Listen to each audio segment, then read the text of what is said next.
Ilhan Omar's bold and blatant fraud just got exposed by Elon Musk and the chair of the Senate Doge Committee. At the same time, radical activists are obstructing ICE agents fueled by the demonizing and dangerous rhetoric from Omar and the Democrat Party. Omar believed she could quietly slip a cool million in taxpayer dollars toward her Somali friends, and no one would notice. But this time it didn't go as planned. As always, smash that thumbs up button. Let me know you love the video. Subscribe to the channel for more and share this video. That way more people see what's really going on.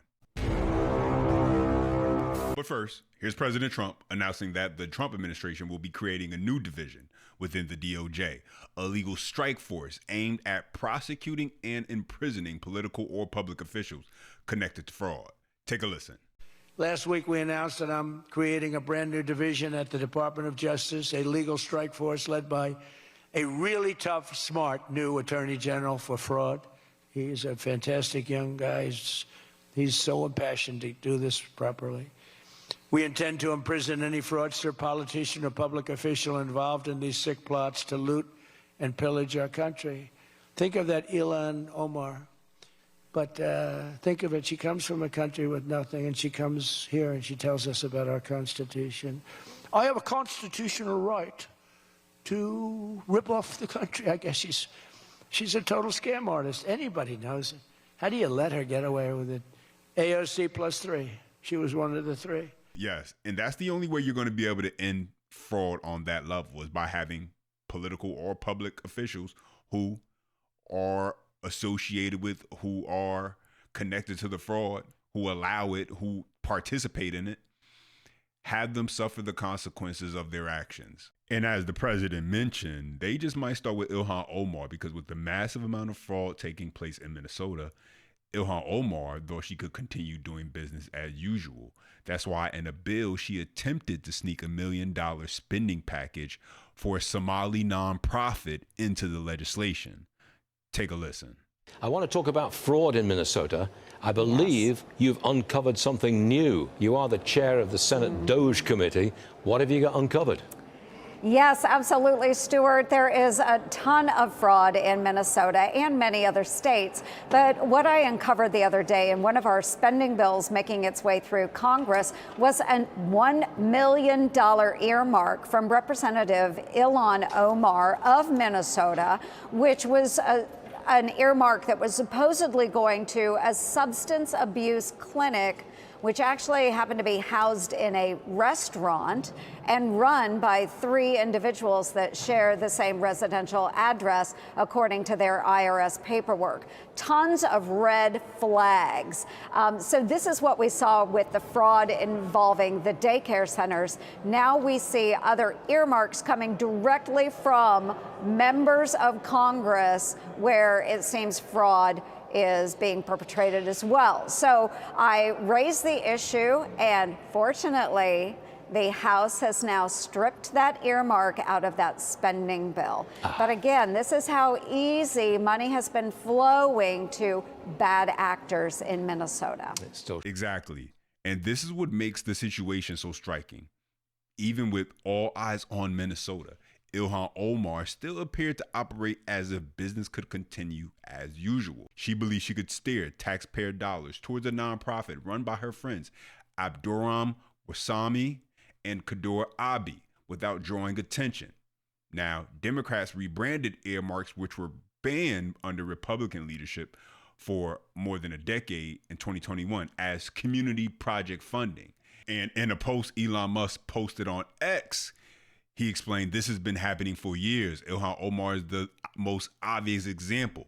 The large number of relatively recently arrived Somalis will elect only a Somali to Congress in that Minnesota district. This is much more subtle, but just as bad, he says, in many other parts of America. And so now this is what is being exposed as the playbook.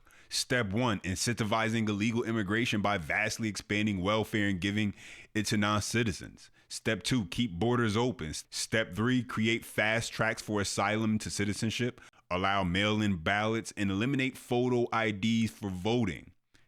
Step 4, win the election. Step 5, repeat until one-party rule. And then, ladies and gentlemen, once someone like Ilhan Omar is elected, then she's in there. She can start prioritizing. She could make sure she looks out and able to do things like trying to sneak in spending packages for nonprofits run by her friends in the Somali community. And here's Ilhan Omar being questioned about the Somali fraud. And instead of giving direct answers, she immediately goes into deflect and avoid mode. Take a listen. Right now is a lot of heat on your state. Treasury Secretary Bessent called Minnesota ground zero for what may be the most egregious welfare scam in our nation's history to date.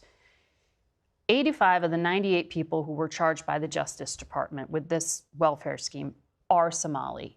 And you know this. The Treasury Secretary is probing whether any of the money was somehow funneled outside the country. He actually issued new standards. He's going to make it make someone disclose if they receive public assistance when they try to wire money out of the country, and he's lowered the bar for suspicious activity.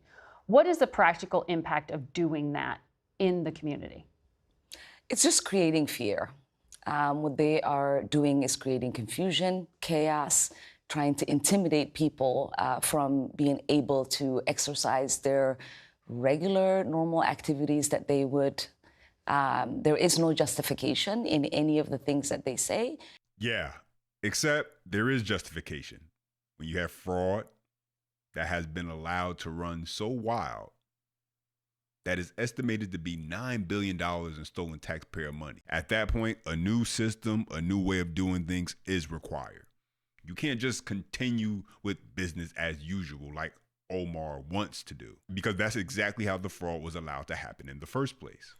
And so the Treasury is now enacting new policies that say, essentially, if you're on government assistance and you're also sending large amounts of money out of the country, that's something you need to be accountable for to ensure everything is legit. Because the obvious question becomes, how does someone on government welfare programs have so many additional funds to regularly send money outside of the country?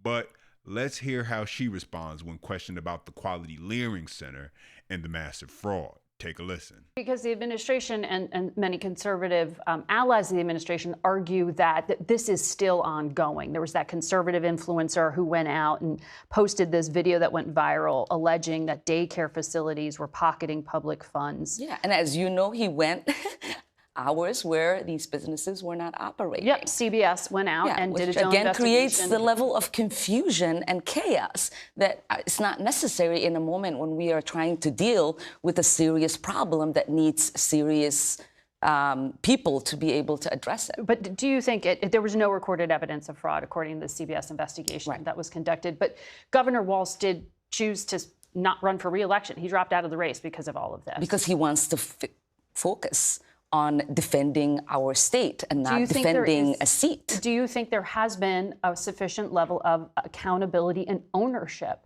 of the failure to have oversight here? Do you think this ends?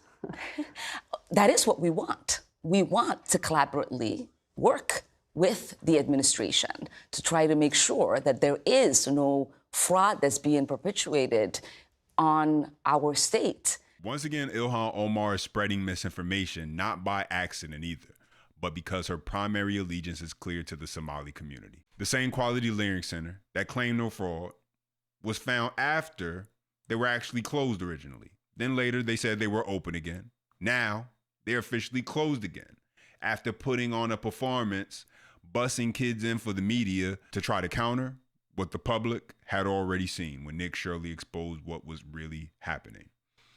And this is after they already received $2 million last year of taxpayer dollars, remember. But here's Ilhan Omar deflecting on the fraud in Minnesota. She actually tried to claim that Elon Musk didn't really find much fraud with Doge. Take a listen. You saw when Elon Musk was put ahead of Doge, they were supposed to find fraud and waste. They essentially really didn't or couldn't quantify. I'm so exhausted in trying to ask what any of this, information has led to you finding any criminals that you have indicted that explains why you are wasting so much of our taxpayer resources and also terrorizing our communities in the amount of federal law enforcement agents that you have in the streets of our city and our state. There needs to be some sort of justification. The justification is the billions in fraud that Minnesota leadership allowed to take place. From Tim Walz to the Attorney General Keith Ellison to Ilhan Omar. Now, she claims the Biden administration was doing its job to crack down on fraud, but that doesn't mean the people who are really responsible are being held accountable. No. It's one thing to lock up a few business owners and managers. It's another thing to remove a congresswoman. And that's what Omar is worried about. Did she go to a place she can't come back from? And is it only a matter of time before the walls close in and it's over? You guys let me know your thoughts. Smash the thumbs up button. Let me know you love the video. Subscribe to the channel for more and share this video. That way more people see what's really going on.